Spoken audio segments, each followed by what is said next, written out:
Hey guys, welcome to Brian's Man Cave. For today's episode, I'm going to be talking about video game ads, and more on the older video game ads. I mean, today we have the internet, so I mean, ads are kind of all over the place, and they're mostly done in the form of like videos and stuff. But I'm talking more of like the old ads you would see in the newspaper or the any kind of magazines you would have bought, or even comic books, which were very big on showing video game ads of the past. And it was obviously an art form in the past to try and figure out how to market video games. Like, they really had to push the message and what video games were, and who the target market was, and try and get the parents, not just the kids. I mean, it was pretty easy to sell the kids, but they had to also get the parents to want to buy these games for these kids and understand what the video games were. And so we ended up with a lot of like crazy different ads, and they kind of show up from time to time on some Facebook groups and Twitter and stuff. You'll see them, and I was kind of like every time I see them, I always kind of laugh. It's like, it amazes me that these things were a thing. Like, these things were real, and like, some of them are just hilarious. Some of them are like stereotypical. I mean, it just, the list goes on. So I just kind of thought I would talk about a bunch of them that I've seen, and just kind of piece them together and see what people were thinking of back in the day. So obviously we had different categories of video game players. I mean, you had the serious players, you had the sports players, you had the geeky players, you had the, so there was so many different areas to market. And, one of the things that I've noticed a lot of was kind of the geeky, nerdy kid, got the glasses on, probably very like a loner, and they're showing him with his video game, and he's all, like, look at me, I could play this game, and this is somehow making him cool or something. I don't know. I don't know what they were trying to portray there, if that was what they thought the average gamer was of the past, was the, little dorky kid. Even there's like one with a kid, and he's holding up the Power Glove for the Nintendo, and they're making him look like he's like this super awesome kid. Now he's got the Nintendo Power Glove, and they're really pushing that. And they have it all in lightning look around it, and they're really trying to make the Power Glove look like, you own this thing, you're going to be like the popular kid at the school. It might have actually been true too. I mean, I do remember like with Nintendo, for sure, like the Game Boy and stuff. If you had a Game Boy and you came into school with a Game Boy, everybody crowded around you, like you were like Mr. Popularity. So maybe it did make sense to try and target these kids that probably were not the most popular, even though the popular people also played the same video games. So it was kind of odd to see all these kind of weird ads popping up with these like nerd kids. Then we go into the family ads. There was a lot of family ads, mostly with I guess throughout the decade. There was like through the 80s, we had the Atari ads where you would see the whole family all sitting there together, mom and dad and sister and brother, and big smiles on their face. They look like they're having the time of their life. And they kind of, some of them are over accentuated. I mean, there's this one where this guy, he looks like he's big grin on his face, like he's overexcited. He's too excited. I mean, I don't know what they were telling these models to do. They were like, make it look like you're just having the best time of your life or something like that. I mean, this guy seriously looks like he's on a roller coaster or something like that.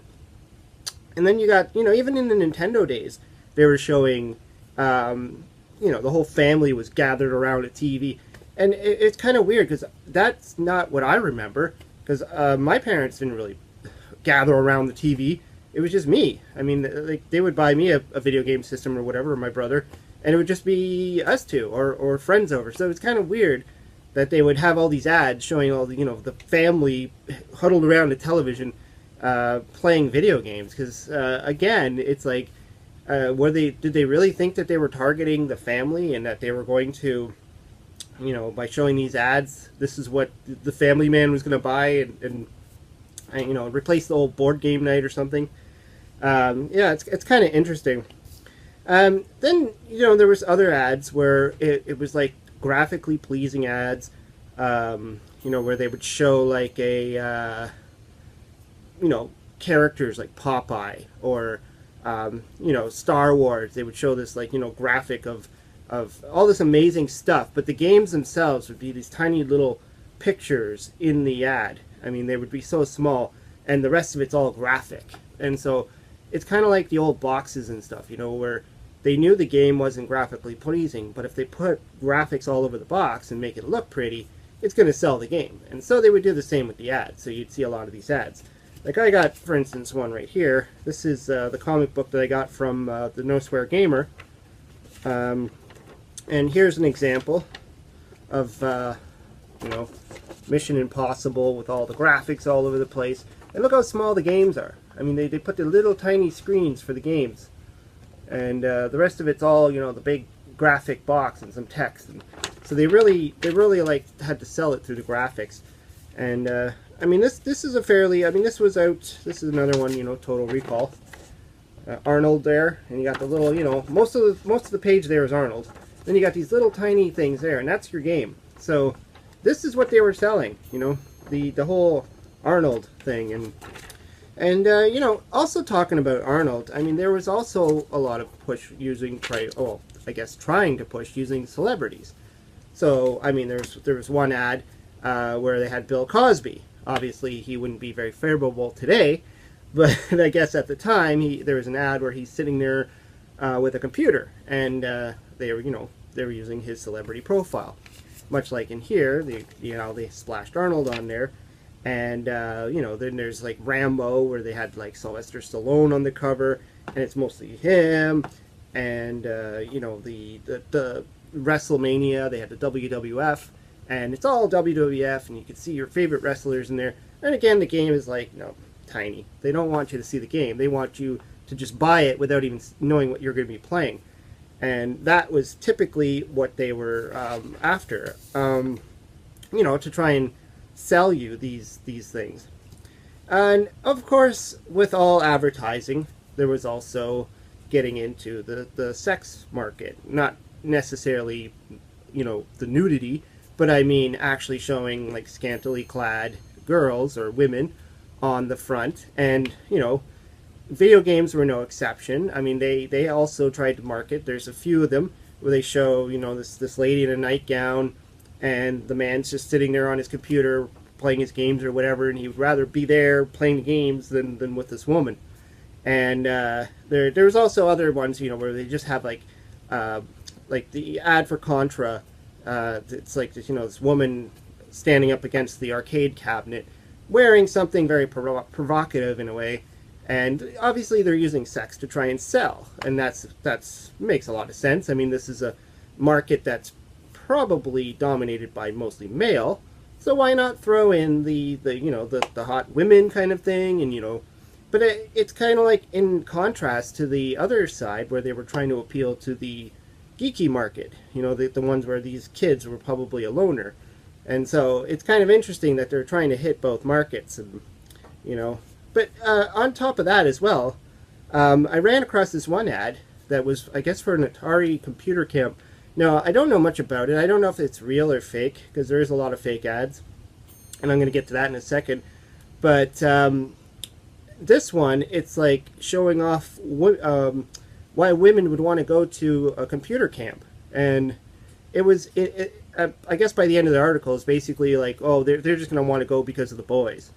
And you know, and obviously if you ran an ad like that in today's time, like this is 2017, where I'm recording this, I mean, that would just be completely ripped apart as far as the whole politically correct thing is going, and that would be labeled as sexist, and you would never get away with an ad like that today. I mean, to say, oh, girls would only go to this computer camp, or girls only play video games to get with boys, I mean, that would just be insane if they tried to market that today. But this ad looks like it was probably in the late 70s, early 80s, somewhere in there.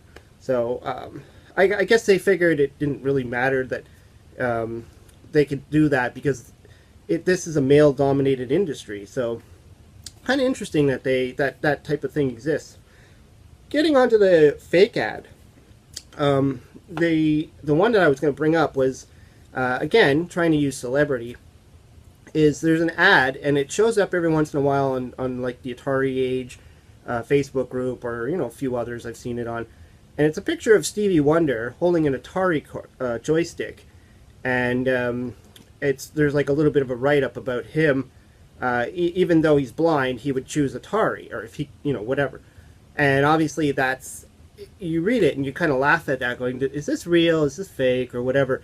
Turns out actually it is fake. I mean, it was photoshopped and stuff. And the real ad is him actually pushing it's like a synthesizer or something, a keyboard, something music related. Nothing to do with Atari.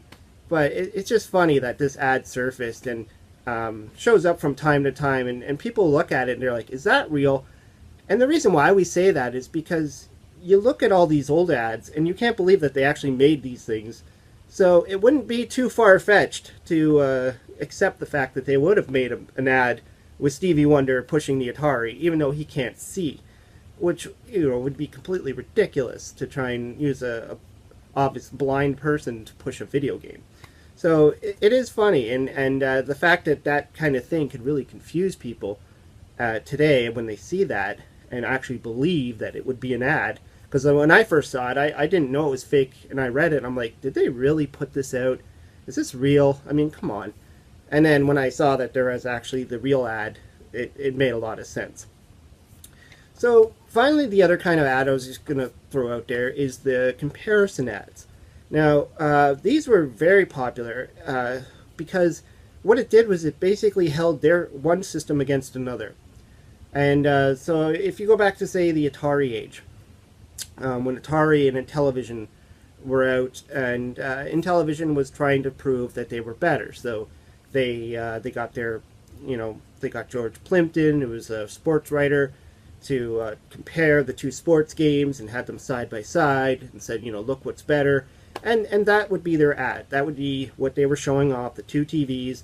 Which one would you buy? This graphically pleasing video game or this one that looks like stickmen hitting a square? And so it did work. I mean, I'm sure a lot of people would see these ads and be like, well, forget it. I'm not getting an Atari. I'm going to get an Intellivision. They did the same with Coleco and, versus Intellivision or whatever. You saw a bunch of them. Even Vectrex had one.